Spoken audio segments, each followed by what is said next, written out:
We thought with this on-conference format and learning about it and knowing how it evolves and the link that it has with adult learning strategies and how effectively adults learn in a very practical way when they see concrete stories, when they can tag it on to concrete experiences, and when they see that it's been successful elsewhere.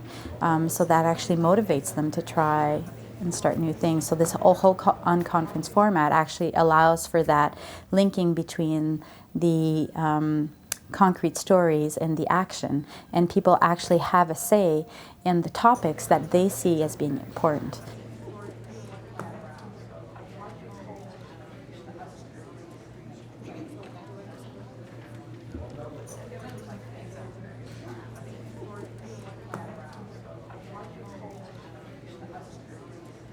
Who are we to say what are the important issues? We need to help people define those issues themselves, and we are there to guide them and help them through that process and get from the knowledge to the action. I think we're interested in teamwork because it's one of those areas where we've actually amassed a great deal of research evidence over the years, not only on the benefits of team-based approaches to improving healthcare and improving health, but on some of the effective ways to do that.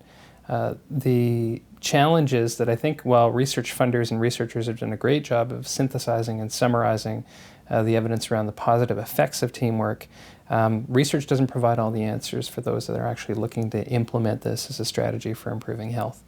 It's very easy for people to get discouraged when they start looking at pursuing different models, when they can't get the buy-in of particular professions, they can't get the attention of leadership, or things get bogged down on basic issues of communication and other processes of the way we work.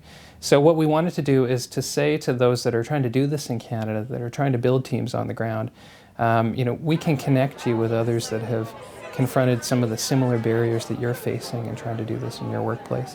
And you may be able to learn something through a healthy exchange about how to confront some of those obstacles and actually how to find some of the enablers that exist within healthcare organizations and systems to move towards building effective teams. What does teamwork mean to you? Bringing the collective wisdom of several different people to the care of the citizens, families, and communities in Nova Scotia. We recognize that it's important not just for everyone to be working towards a common goal, but to actually be working in a way that supports and helps the other people on the team reach their goals individually as well as the team goal. The main challenge is that we work in an organization that is a very acute tertiary center, and so we don't have intact teams per se so I think we have to sort of look at redefining our concept of what that is and what that means, and setting clear expectations of what it means to work in collaborative practice. In interprofessional education, we really need to focus on the processes of care. So not the science, not the patient outcomes, but the processes which enable people to work together. So how people talk to each other, how people meet, how they collaborate. The challenge is really people understanding what team is, because I think people think you get into a room and therefore you're a team because you're in a group.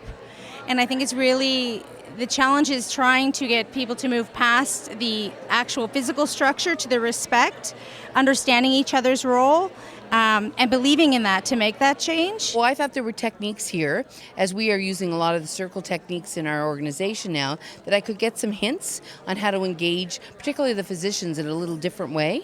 Delivering the right service at the right time by the right person, and not letting egos or professions get in the way of that. I would love to learn more tools for facilitation of teams, more tools and strategies on how to engage more professions. And I don't mean just physicians and nurses, but many other professions that are involved in teamwork, both in health and outside of health. So we're looking at learning and justice and housing. I realized how important the stories are, and it sort of fitted in all day in the workshops that I attended.